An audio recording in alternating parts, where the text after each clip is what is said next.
Bersyukur kehadiran Allah Subhanahu wa taala atas segala nikmat, nikmat iman, nikmat Islam, nikmat kesehatan, nikmat kesempatan, nikmat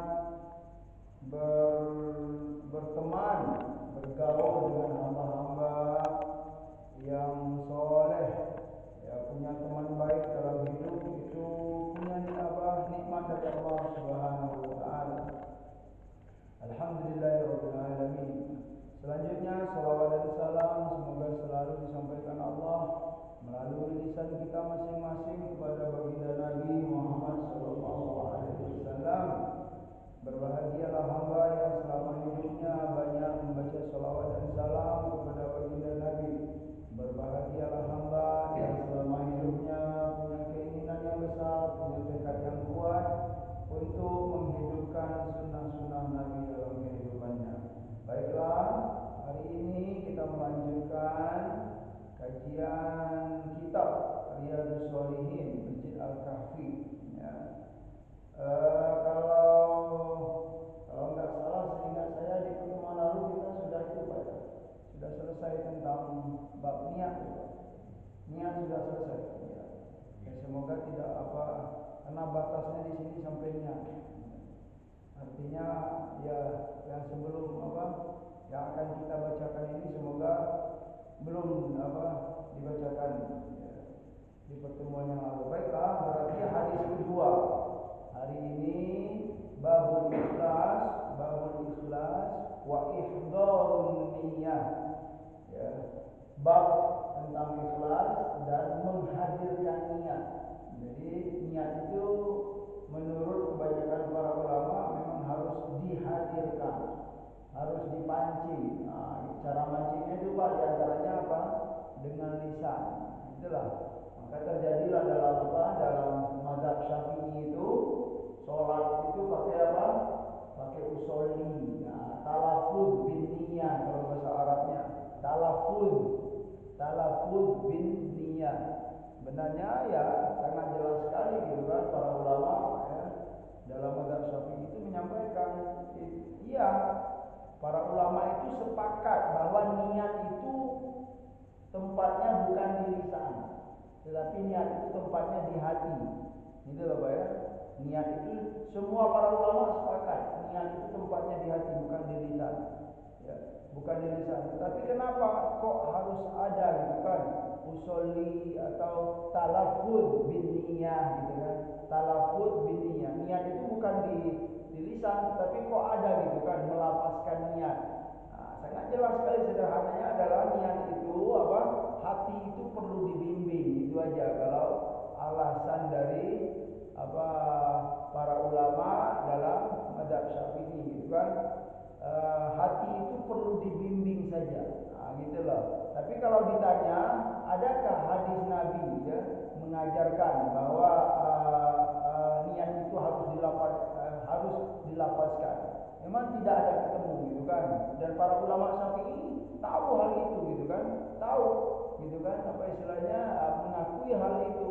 Cuman dari sisi keafdolan agar niat itu bisa dihadirkan, maka dia dipancing dengan lisan usolli gitu loh. Kita bayar apalah kita melakukan amal solehnya dipancing dengan lisan itu saja ya. Dan ini diakui oleh ulama-ulama yang ada dalam mazhab lain pun ya. Kalau memang begitu keadaannya ya tidak apa-apa gitu kan, sekalipun ada juga gitu loh. Ada kita temukan gitu sebagian para ulama ya terutama yang fokus dalam masalah hadis sedikit-sedikit misalnya kan, kalau nggak ada dalam hadis berarti itu jangan dilakukan. Nah, gitu loh. Kalau tidak ada dalam hadis maka tinggalkan. Kalau tidak ada dalam hadis maka itu bid'ah hukumnya. Itu memang ada sebagian ulama yang begitu ya. Nah, tapi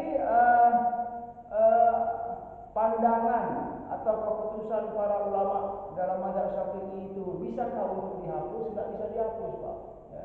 Karena keilmuan ulama-ulama dalam mazhab Syafi'i yang mengakui hal ini juga sangat itu sekali keilmuan beliau gitu kan ya. Al-Imam An-Nawawi ya, Imam Ar-Rafi'i, Imam Suyuti, wah semua-semuanya gitu ya. siapa yang meragukannya, itu kan keilmuan beliau, apalagi dalam bidang ilmu hadis, ya. Bukan beliau nggak ngerti ilmu hadis, bukan, ya, bahkan beliau itu termasuk para bintang dalam ilmu hadis. Kenapa kok bisa begitu? Ya begitulah, ya, pandangan para ulama, apa istilahnya, ijtihad para ulama. Agar apa? Di antaranya ihdharun niyah. Niat itu, ya, perlu dibimbing. Nah, bagi yang sudah terbiasa tidak perlu melapaskan niatnya, enggak apa-apa, bagus, ya. Misalnya sholat zuhur nih Pak, sholat zuhur dari rumah jalan ke masjid. Dia sudah dari rumah itu sudah niat gitu loh. Sudah siap-siap, udah. Sampai depan pintu masjid juga begitu, siap-siap langsung. Langsung di sini pas mau sholat langsung aja gitu. Allahu Akbar. Ya Pak ya. Makanya kita temukan gitu kan, kalau ada imam misalnya kan, imam atau siapa sajalah gitu kan, yang sholat takbirnya cepat, apa ya? Allahu Akbar. Berarti dia itu apa? Tidak melapaskan, ya, tidak melapaskan niat. Begitu saja gitu kan. Beliau sudah niat dari luar. Nah, terus kita pun juga menemukan ada seorang imam misalnya gitu kan, takbirnya agak panjang. Nah, berarti itu bisa kita tebak itu Pak. Berarti apa? Beliau termasuk orang yang menghadirkan niat. Allah, nah, gitu loh. Karena dalam fikih mazhab Syafi'i menghadirkan niat itu kapan? Nah, itu dia ketika takbiratul ihram. Iya, penting, perkara-perkara ini penting. Baiklah, hari ini kita membacakan hadis yang kedua, yaitu wa an ummil mu'minina ummi Abdillah Aisyah radhiyallahu anha qalat qala Rasulullah sallallahu alaihi wasallam yaghzu jayshun al-Ka'bata fa idza kanu bi bayda'a min al-ardi yukhsafu bi awwalihim wa akhirihim. Qalat qultu ya Rasulullah kaifa yukhsafu bi awwalihim wa akhirihim wa fihim aswaquhum wa man laysa minhum. Qala yukhsafu bi awwalihim wa akhirihim thumma yub'athuna ala niyatihim. Muttafaqun alaih, ya.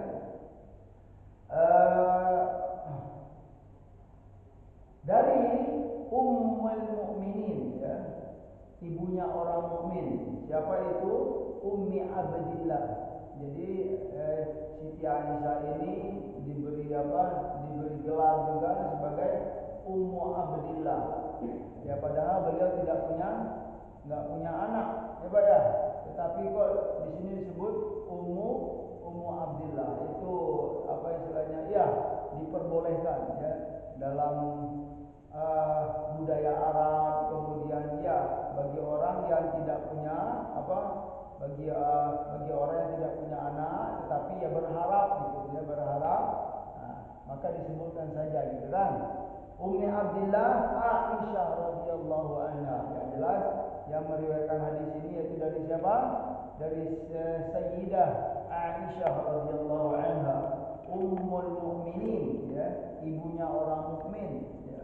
Kenapa disebut dengan ibunya orang mukmin, Pak?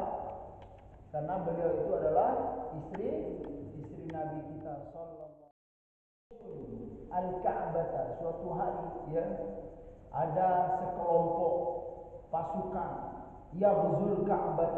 Yaghzu itu menyerang. Jaisun itu pasukan besar, ya. Al-Ka'bah menyerang Ka'bah. Nah, kata Nabi, fa idza kanu bi baida minal ardi. Ketika mereka berada di baida minal ardi, itu tanah yang sangat lapang sekali di kota Mekah sana gitu kan, sudah siap-siap untuk menyerang Ka'bah ini, Pak, ya. Yukhsafu bi awwalihim wa akhirihim. Ketika itu mereka ditenggelamkan oleh Allah Subhanahu wa taala dari ujung sampai ke ujung. Artinya enggak ada yang tertinggal, Pak.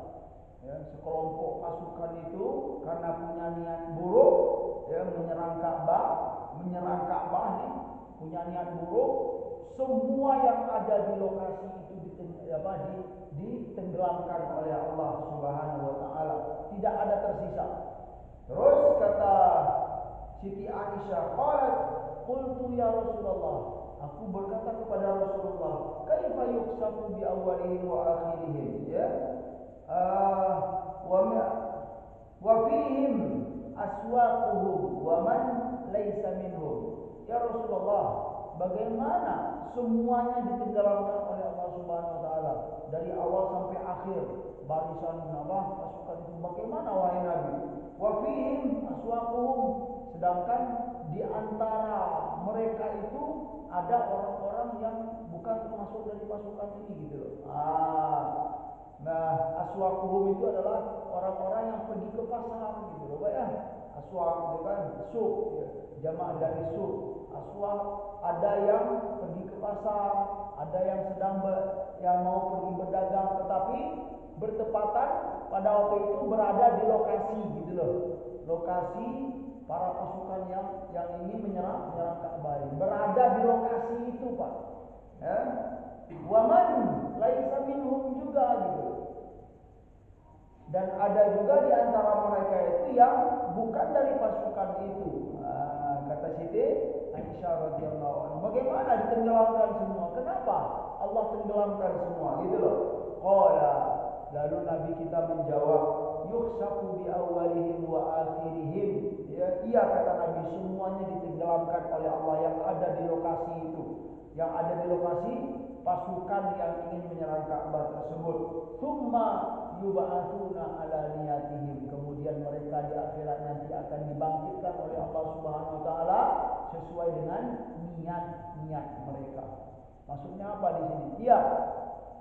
Ya kita kita bacakan itunya, kita ambil pelajaran ya, dalam hadis ini gitu kan. Diterangkan sebenarnya hadis ini ada dua penjelasan, Pak ya. Yang pertama, ya Rasulullah ketika itu menyampaikan ya, kepada para sahabat di zaman dahulu, kata Nabi sallallahu alaihi wasallam ya, kepada para sahabat di zaman dahulu ada sekelompok pasukan yang ingin menyerang Ka'bah ya. Jadi versi pertama itu di zaman dahulu. Gitulah versi pertama di zaman dahulu ya. Nah, tetapi ya, saya menemukan gitu kan, kita menemukan ada sebuah kitab ya, buku ya, buku itu berbentuk tesis. Tesis itu tulisan apa, Pak? Untuk S2 Pak ya, magister. Tesis di Universitas Al-Azhar Mesir ya, di Fakultas Usuluddin ya, tentang apa? Tentang ilmu hadis ya. Tesis itu ditulis oleh pelajar dari India. Orang India belajar di Mesir, Pak. Namanya Muhammad Waliullah An-Nadawi ya. Muhammad Waliullah An-Nadawi ya, pelajar mahasiswa India yang belajar di Mesir. Beliau menulis tesis yang berjudul Nubu'atul Rasul sallallahu alaihi wasallam. Tesis beliau berjudul Nubu'atul Rasul. Nubu'at itu adalah ramalan-ramalan Nabi sallallahu alaihi wasallam. Ya. Jadi ada memang dalam hadis itu banyak Nabi itu, Pak, menyampaikan hadis berupa ramalan ke depan. Tapi jangan disamakan ramalan Nabi dengan ramalan dukun. Kalau dukun tidak ada sumber, ya, sumbernya dari jin-jin, ya, yang membawa berita. Tapi kalau Nabi Shallallahu Alaihi Wasallam, jika Nabi berbicara tentang masa yang akan datang, ya, itu diberitahu lewat wahyu, ya, itu pasti terjadi, Pak. Gitu loh. Kalaupun Nabi berbicara tentang apa?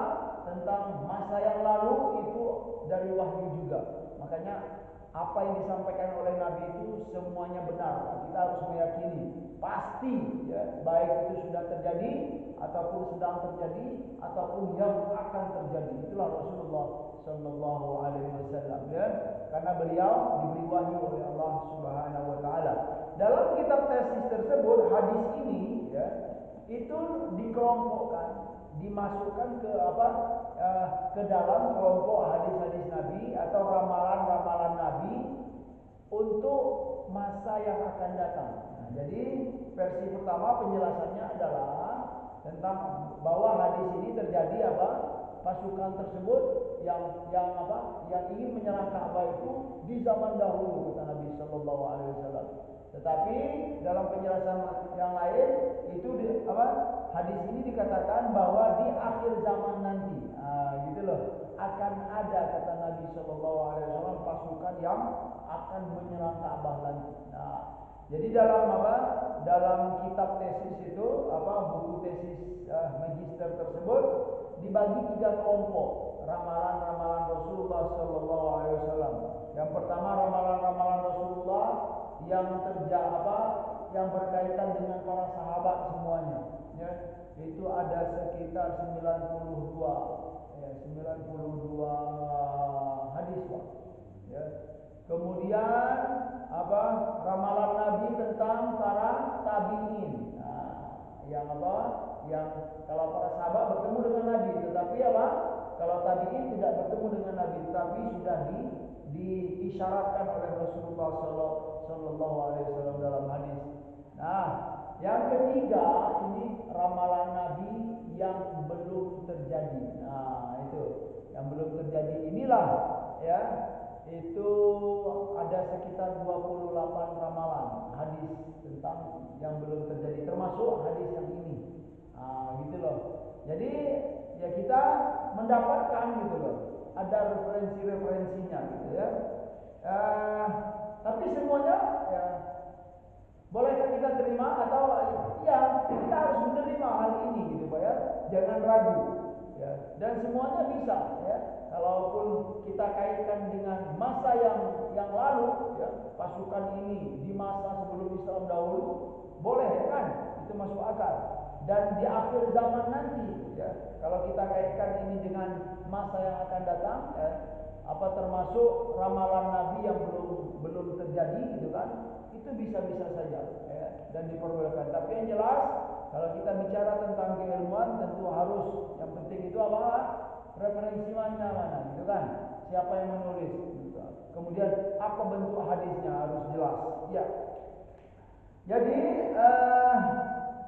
fa'idah kanu bibaida, jadi ketika mereka sedang mau menyerang Ka'bah, kemudian mereka pasukan tersebut sedang berada di tanah lapang, kemudian ditenggelamkan oleh Allah Subhanahu wa taala semuanya, gitu kan? Tidak ada tersisa, gitu kan? Sekalipun sebagian di lokasi tersebut, ya, bukan semuanya pasukan, gitu. Ada orang yang mau berdagang, ada orang yang mau ke pasar, tetapi karena mereka berada di mana? Di lokasi tersebut, mereka juga kena. Nah, mereka juga kena. Semuanya akan ditenggelamkan oleh Allah Subhanahu wa taala. Nah, pelajaran yang bisa kita petik, ya, dalam hal ini, ya, jamaah sekalian, yang pertama adalah al-insanu yu'amalu biqasdihi minal khairi wasyarri. Ya, manusia itu akan diperlakukan oleh Allah Subhanahu wa taala biqasdihi, ya, sesuai dengan dengan qasdihinya, maksudnya atau niatnya dalam hidup ini. Ya, baik itu niat baik maupun niat buruk. Kalau kita punya niat baik, maka bersyukurlah. Ya, selama kita punya niat baik itu, maka kita berada dalam kebaikan. Dari kita mulai niat sampai niat itu sudah hilang. Jadi selama kita berada dalam niat baik, maka sesungguhnya kita itu berada dalam kebaikan itu selama-lamanya. Gitu loh, selagi masih ada niat baik tersebut. Maka beruntung, ya, bagi kita yang sudah terbiasa dalam hidup ini selalu punya menghadirkan niat-niat baik. Sekalipun, ya, apa yang kita niatkan itu belum tercapai. Ya, beruntung hamba-hamba yang suka menghadirkan niat-niat baik. Kalau niat-niat buruk juga begitu, ya. Ya sangat rugilah, gitu kan? Orang yang selalu setiap hari atau dia suka, ya, punya niat buruk, ya, dalam hatinya, ya, karena dia akan diperlakukan Allah juga, ya, sesuai dengan niatnya. Itu pelajaran yang pertama. Poin yang kedua, at-tahdzir min musahabati ahli dzulmi wal fujur. Ya, peringatan, ya, atau ancaman bagi kita untuk musahabati ahli dzulmi wal fujur, untuk berteman, untuk bergaul dengan ahli-ahli zalim dan fujur, kemaksiatan. Nah, dari mana pelajaran ini, Pak? Dari orang-orang yang mau pergi ke pasar tadi. Ya, orang-orang yang mau pergi ke pasar, orang-orang yang tidak punya niat untuk menghancurkan Ka'bah, tetapi mereka ya bertepatan sekali sedang berada di lokasi itu, bergabung dengan mereka gitu, dengan orang-orang yang punya niat baik. Nah, gitu loh. Jadi ini sebuah pelajaran bagi kita. Kalau memang ya kita dalam hidup zaman sekarang mengetahui gitu kan, misalnya di suatu titik nih, di suatu lokasi ada orang yang berbuat zalim, ada orang yang berbuat maksiat, ahli maksiat gitu. Kita sebagai hamba apa istilahnya orang beriman kepada Allah dan Rasul dianjurkan jangan mendekat. Gitu loh. Apa? Jangan mendekat ke lokasi itu karena lokasi itu ya dikhawatirkan ya dimurkai oleh Allah Subhanahu wa taala. Takut kita kena. Itu dia. Kita dikhawatirkan untuk kena ya, akibat dari perbuatan mereka tersebut. Ya. Poin yang berikutnya ya apa? Al-hattu ala musahabatil akhyar. Sebaliknya, ya, tadi kita dilarang untuk apa? Untuk bergaul, berteman dengan orang-orang yang berbuat zalim dan al-fujur, kemaksiatan. Sebaliknya, kita dianjurkan, didorong al-hattu ala musahabatil akhyar, untuk berteman dan bergaul dengan orang-orang yang al-akhyar, orang-orang yang baik dalam hidup ini, ya. Orang-orang yang soleh, orang-orang yang rendah hati, ya, orang-orang yang taat beribadah, berteman, ya. Itu dianjurkan dalam Islam, ya. Ya, tentulah apa bukan bermaksud ini juga ya, bukan bermaksud kita meninggalkan orang-orang yang tidak soleh, tidak. Bukan bermaksud kita memencilkan hamba-hamba yang tidak soleh, yang tidak taat, tidak. Ya, boleh ya. Bahkan kita dianjurkan untuk mengajak hamba-hamba yang belum taat kepada Allah Subhanahu Wa Taala. Mengajak itu pun kalau kita mampu untuk mengajak. Tapi kalau kita rasanya gitu kan, saya kalau bergaul dengan beliau gitu kan, jadi ikut nggak taat nanti. Nah, jangan Pak ya. Bahaya gitu kan kalau memang kita sudah bisa mengukur diri gitu kan. Tapi kalau memang bisa untuk mempengaruhi, mengajak, itu akan lebih baik. Jadi memang perlu kita masing-masing lah mengukur diri gitu kan. Ya ini juga termasuk seperti orang-orang yang berdakwah gitu kan di tempat-tempat maksiat, di tempat-tempat hiburan gitu loh, di lokasi-lokasi yang memang ya sudah diketahui oleh semua gitu kan. Ya, silakan untuk mengukur diri gitu kan. Dengan berdakwah di lokasi itu, kira-kira mereka atau saya yang akan berubah gitu. Nah, siapa yang akan mempengaruhi? Tapi kalau kita sudah merasa ini gitu kan, wah saya akan takut kalau berdakwah di tempat hiburan sana, jadi takut jadi ikut hiburan nanti gitu kan, bahaya. Nah, berarti jangan. Berarti kita dikhawatirkan untuk ikut kepada perbuatan-perbuatan itu. Tapi kalau memang insya Allah gitu kan, insya Allah ya saya tidak akan berubah gitu. Saya akan tetap berada di jalan dakwah. Ya silakan. Ya, semoga hamba-hamba Allah yang belum taat itu bisa juga diajak ya ke dalam ketaatan kepada Allah Subhanahu wa taala. Itu lebih baik. Ya.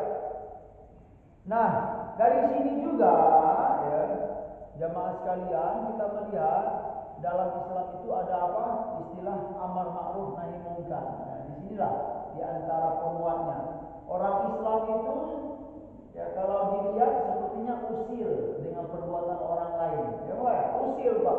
Ya, ada sekelompok hamba Allah yang berbuat maksiat, pastilah kalau kita sebagai orang Islam Pak, orang Islam itu tidak dibolehkan mendiamkan maksiat.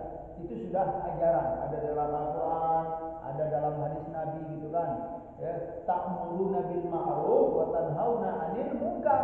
Kalau kita memang beriman kepada Allah dan Rasul, Kalau ada suatu maksiat, kita nggak boleh mendiamkan. Nah, dari sini kelihatannya iya gitu loh. Orang Islam itu usil, ya. Mungkin yang bilang usil ini hamba yang berbuat maksiat itu. Kenapa Bapak ribut? Ya, gitu kan? Kan saya yang berbuat maksiat. Kenapa Bapak ribut? Ya, terserah saya dong. Nah, gitu kata hamba Allah yang bermaksiat tersebut. Sebenarnya ya, kami itu bukan mempermasalahkan, ya. Kami tidak terlalu mempermasalahkan maksiat yang Anda lakukan. Tetapi dalam Islam kita itu dikhawatirkan akibat dari perbuatan maksiat itu nih orang sekitar dikena gitu loh. Orang sekitar lokasi ini kena padahal mereka tidak berbuat. Nah, itulah konsepnya kenapa kita dalam Islam ya diajarkan untuk mencegah kemungkaran gitu loh. Kemungkaran itu jangan didiamkan, karena kalau didiamkan ya seolah-olah kita mengiyakan. Ini contoh tadi siapa Pak? Ya, orang-orang yang ada di lokasi ya bertepatan dengan pasukan yang ingin menyerang Ka'bah tadi. Enggak sengaja, mereka tidak punya niat, tetapi kena gitu loh. Kena dampaknya, kena murka Allah Subhanahu wa taala. Iya, yang terjadi sudah terjadi, ya, namun nanti di akhirat iya, nanti kata Allah kata Rasulullah sallallahu alaihi wasallam, "Tsumma yub'atsuna ala niyatihim." Ya, mereka di akhirat nanti akan dibangkitkan sesuai dengan niat mereka. Kalau memang tidak ada niat buruk, ya, masih akan dimuliakan oleh Allah Subhanahu wa taala. Tapi kalau punya niat buruk, ya, sama seperti pasukan tadi atau sama seperti hamba-hamba yang berbuat maksiat, maka ketika kita mati dalam keadaan itu ya di akhirat itu juga akan dibangkitkan dalam keadaan yang tidak mulia. Nah, itu maksudnya tidak dalam keadaan yang hina sekali. Ya. Nauzubillah. Kemudian poin yang berikutnya adalah ikhbar Rasul sallallahu alaihi wasallam anil maghibat. Ya. Ini hadis ini menyampaikan kepada kita, memberi pelajaran kepada kita ikhbar Rasul. Jadi Rasul itu bisa menginformasikan tentang hal-hal yang gaib. Nah, itulah Nabi sallallahu alaihi wasallam. Kenapa? Ya sangat wajar sekali. Beliau itu adalah hamba yang diberi wahyu oleh Allah Subhanahu wa taala. Dari itu beliau bisa untuk bicara sesuatu yang belum terjadi atau sesuatu yang tidak tertangkap oleh ilmu manusia. Nah, itulah Rasulullah sallallahu alaihi wasallam.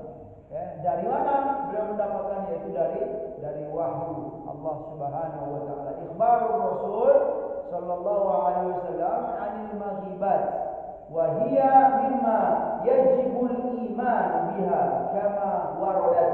Nah, dan meyakini ya informasi yang disampaikan oleh Rasul tentang hal-hal yang gaib itu mimma yajibul iman gitu loh ya. Mimma yajibul iman biha kama waradat. Ini termasuk wajib mengimani itu, Pak. Ya, selagi itu disampaikan oleh Rasul ya sallallahu alaihi wasallam, baik yang sudah terjadi maupun yang belum terjadi, wajib mengimani. Kalau wajib mengimani enggak boleh ragu loh kita. Nah, gitu loh. Hal-hal yang di masa lalu terjadi, tetapi keilmuan manusia enggak bisa menangkap. Ya, tapi Rasul menyampaikan harus ya mengimani hal tersebut. Nah, contohnya ya, jangankan kita ya Pak ya, kita sebagai orang-orang yang beriman ya. Kalau orang-orang yang sudah beriman kepada Allah dan Rasul pastilah menerima. Kita ambil contoh tentang siapa? Tentang kaum Yahudi ya, yang ketika mereka mendengarkan surat Yusuf ya, yang ada dalam Al-Quran, Rasulullah sallallahu alaihi wasallam gitu kan, diberikan oleh Allah Subhanahu wa taala wahyu ya, di antaranya apa? Surat Yusuf. Surat Yusuf itu cerita sempurna tentang Nabi Yusuf. Nabi Yusuf ini siapa ini, Pak? Ya, hidup di Bani Israel. Nabi Yusuf itu ya keturunan Nabi Ibrahim juga. Cuma masanya dengan Rasulullah itu sangat jauh sekali, bukan? Orang Yahudi yang hidup di masa Rasulullah itu kaget gitu. Kok Muhammad ini tahu gitu apa yang terjadi di ribuan tahun sebelum kita ini begitu. Di antaranya apa? Kisah tentang Nabi Yusuf itu sempurna kisahnya. Seperti sinetron, Pak, rapi gitu. Dari mana dia tahu? Dari apa? Ya, wahyu Allah Subhanahu wa taala, ya, Al-Qur'an. Nah, dari peristiwa ini banyak ya kaum-kaum Yahudi itu tersadarkan gitu loh. Iya, memang Muhammad ini bukanlah manusia biasa gitu kan. Apa yang dia sampaikan itu di luar kemampuan manusia, ya.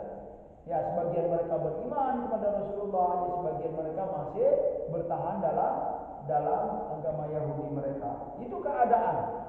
Jadi bagi kita orang yang beriman, ya, ketika Rasulullah menyampaikan sesuatu hal yang gaib-gaib, baik itu yang sudah terjadi maupun yang akan terjadi, ya maka itu termasuk wajib mengimaninya, nggak boleh diragukan.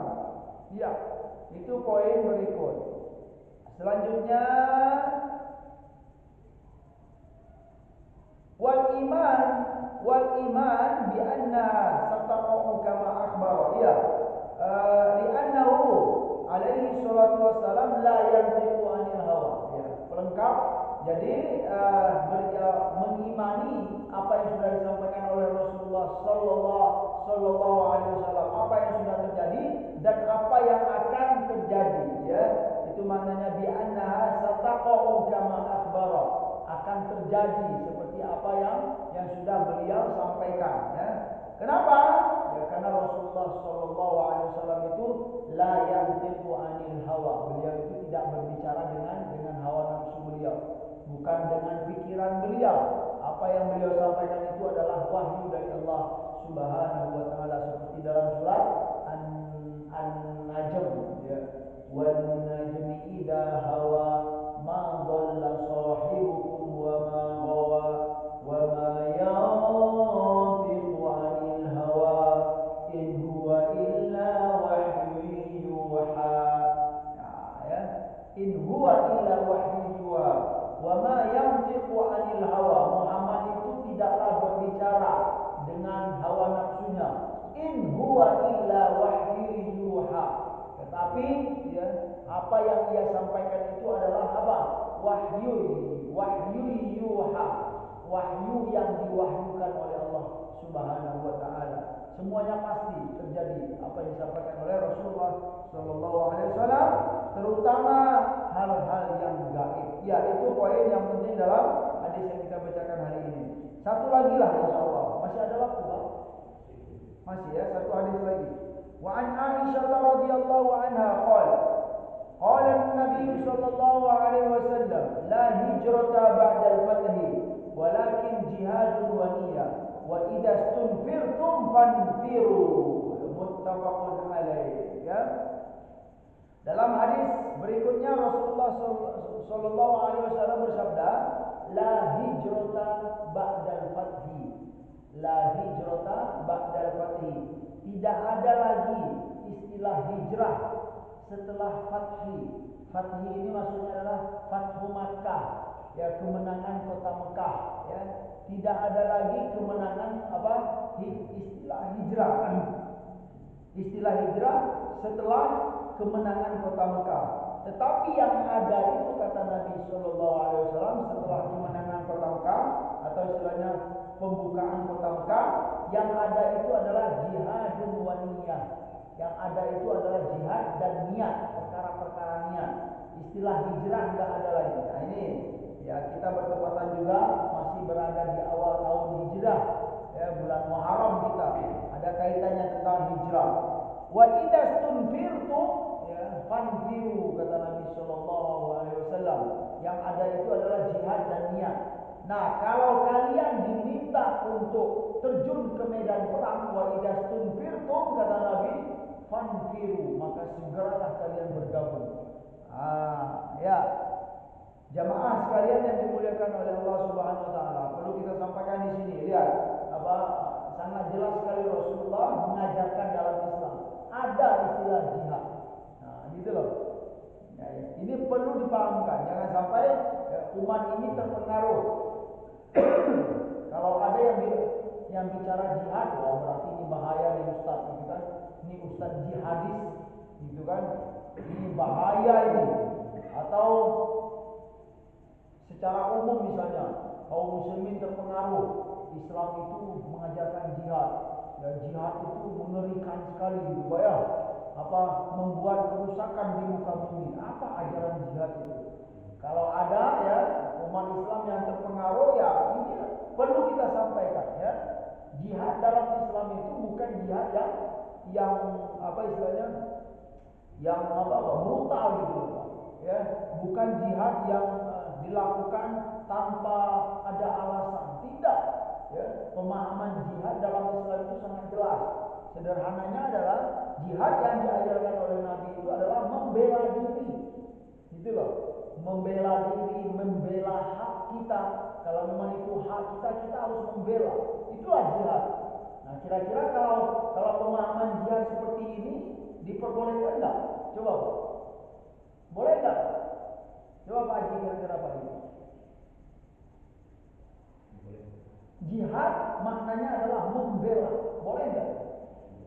Ragu Pak Haji mengatakan boleh. Ragu atau tidak ragu? Ya tidak ragu. Ya, saya termasuk orang yang begitu. Inilah jihad yang benar itu. Ya, justru ini apa Pak? Jangan kita kaitkan dengan agama. Dalam adat pun membela diri, ya, membela hak kita itu sangat disetujui gitu kan. Nah, contoh sederhana gitu kan. Ya, misalnya kita nih gitu kan, saya ya, jalan sama istri ke pasar, ya. Di pasar itu istri saya diganggu orang. Nah, gitu loh. Terus saya diam aja gitu. Kira gimana, Pak? Hah? Apa-apaan ya? Jangankan dari sisi agama ya, dari sisi adat saja saya itu tercela ya kan? Ya, orang melihat apa-apa Ustaz gitu kan, istrinya diganggu kok diam-diam aja gitu. Ah, gitu loh. Justru kalau kita nggak mau berjihad ya, melawan orang yang ganggu istri kita yang tercela. Jangankan dari sisi agama, dari sisi adat pun orang akan mencela saya gitu kan. Kenapa? Diam saja, istrimu diganggu orang gitu. Nah, begitulah makna jihad dalam Islam gitu ya. Kira-kira ini bisa diterima atau tidak? Sangat bisa diterima gitu. Jadi memang keliru ya kalau ada umat Islam ya siapapun gitu kan mengatakan Islam itu mengajarkan jihad. Wah, jihad itu bahaya ya, ajaran yang enggak benar gitu loh ya. Jihadis, ustaz-ustaz yang bicara tentang jihad ini jihadis. Ya karena memang enggak tahu konsep jihad itu bagaimana gitu. Contoh Pak Haji misalnya gitu kan. Pas pulang dari rumah ini gitu kan, ada orang yang ngaku ya, rumah Pak Haji menjadi rumah dia. Kira gimana itu? Ya silakan kata Pak Haji, ambil rumah saya. Begitu kan? Enggak mungkin gitu. Justru kalau dibegituin gitu kan, ya kita akan dicela orang. Kenapa Pak? Ya, rumah Bapak dianggap jadi rumah orang, diamin aja ambil gitu kan. Dari dalam hadis ya, kalau kita ya, membela hak kita gitu kan, rumah kita dianggap oleh orang yang baru datang rumah dia, ya, kemudian kita membela diri mengambil hak kita, mati dalam pertikaian itu Pak, kita mati syahid. Nah ini dia ya, dalam membela harta itu mati syahid. Nah, justru kalau kita diam aja gitu kan, rumah kita diambil orang, ya silahkan ambil, kuncinya ada nggak, ambil gini gitu. Kita tercela gitu loh, nggak mau membela diri, tercela. Jangankan ya, ini perlu saya sampaikan, jangankan dari sisi agama, dari sisi adat kita dicela oleh masyarakat. Kok mau begitu? Nah begitulah ya ajaran jihad yang diajarkan oleh Rasulullah Sallallahu Alaihi Wasallam. Ya, berarti betul ya, boleh ya kita bicara jihad itu ya, cuman harus yang benar gitu ya. Bukan jihad itu ya bertemu non muslim di jalan langsung ditembak tanpa alasan. Nah itu nggak benar gitu ya. Ya tetangga kita yang non Islam ya tetangga rumahnya dihancurin tanpa ada dasar. Oh ini Nabi kita ngajarin jihad. Apa itu? itu baru ajaran yang tidak benar, gitu ya. Nah, jadi memang perlu ya diluruskan, perlu dikuatkan ya bagaimana konsep jihad yang benar ya, dalam Islam, dan itu diakui dan dibenarkan juga dalam adat, bahkan dalam bernegara. Kira-kira negara kita kalau seperti yang kita sampaikan tadi membolehkan nggak Pak makna jihad seperti itu? Negara kita membolehkan nggak? Ya boleh ya kan, membela hak ya, dibawa ke kantor polisi pun akan apa ya, insya Allah kita akan menang gitu kalau memang jelas ceritanya gitu kan. Istri saya diganggu, saya apa nggak senang gitu, boleh ya gitu kan. Rumah saya diambil orang, saya membela hak saya, boleh. Artinya apa, negara pun ya, sampai setingkat negara pun mengakui kalau memang begitu ceritanya. Nah gitu, iya perlu ya hal ini. Jadi kata Nabi Shallallahu Alaihi Wasallam, tidak ada lagi istilah hijrah setelah kemenangan kota Mekah. Yang ada itu adalah jihad dan niat, perkara niat. Dan apabila kalian diajak untuk turun ke medan perang, ya, jihad dalam konsep yang benar, pemahaman yang benar, maka segeralah kalian untuk bergabung ke medan perang tersebut. Contoh sederhana, seandainya Indonesia kita ini, gitu kan, tanah air kita diserang oleh orang dari luar, akhirnya gimana Pak? Silakan serang gitu ya, gitu mah. Ya, atau kita berjihad, nah, itu makna jihad.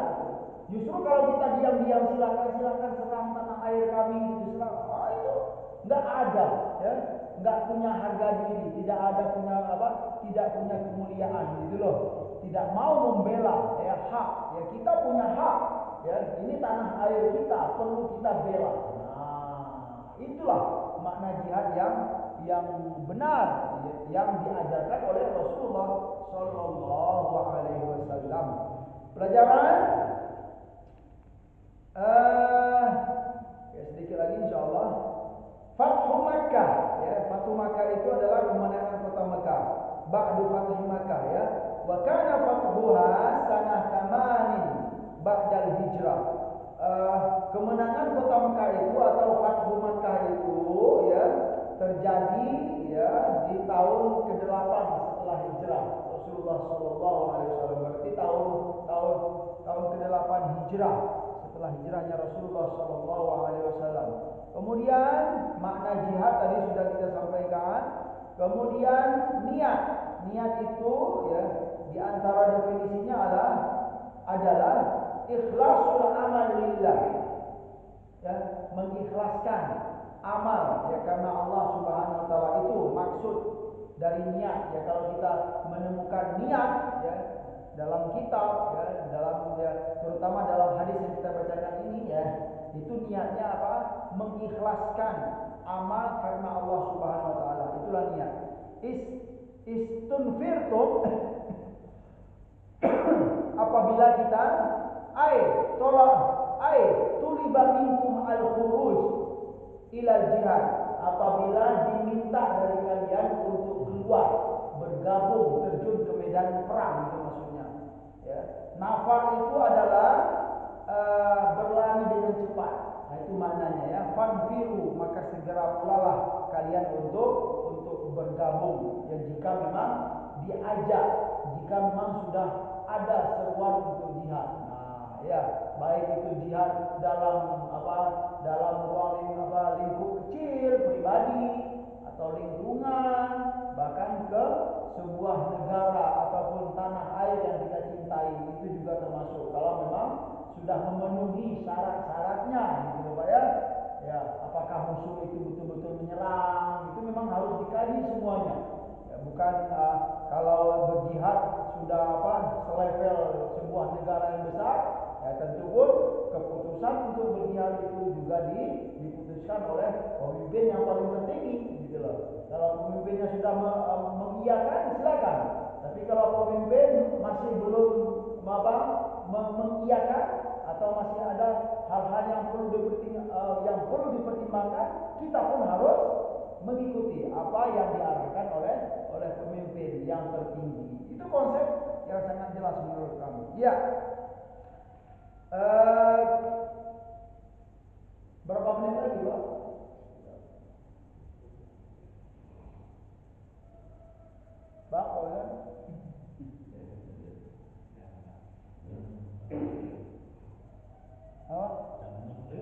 Sudah ya? Iya, maksud saya apa suruh gitu loh nanti apa? Sudah ya? Nah, ya alhamdulillah berarti ya sampai di sini dulu gitu. Oh ya silakan Pak. Ya berarti kita hari ini alhamdulillah sudah baca 2 hadis ya, sekalipun sedikit-sedikit insya Allah berjalan gitu ya. Kita pun akan ya sekalipun sedikit baca hadisnya. Ya semoga ada petikan-petikan ilmu yang bisa kita pahami lah gitu ya. Dan itu saya berharap juga bermanfaat bagi saya dan buat kita semua yang mendengarkan. Silakan kalau bagi yang mau bertanya silakan. Tentang dia tadi Pak. Iya. Pengalaman yang pernah kita alami itu gerakan 212 itu. Iya. Itu termasuk dasar dia itu. Kalau saya melihat kalau memang landasannya gitu, dasarnya dibenarkan ya dalam agama, iya. Saya termasuk yang melihat itu termasuk jihad. Ya. Kalaupun ada yang mengatakan apa itu bukan, ya terserah gitu kan. Itu kan apa pandangan gitu loh. Ya, kalau saya melihat kenapa itu bisa terjadi? Kenapa Bapak? Membela Al-Qur'an kan? Nah, itu saja gitu loh. Berarti itu ada landasannya gitu loh kan. Ya nilai-nilai Al-Qur'an dilecehkan ya atau apa saja membela agama itu termasuk. Ya. Ya. Iya, Masya Allah.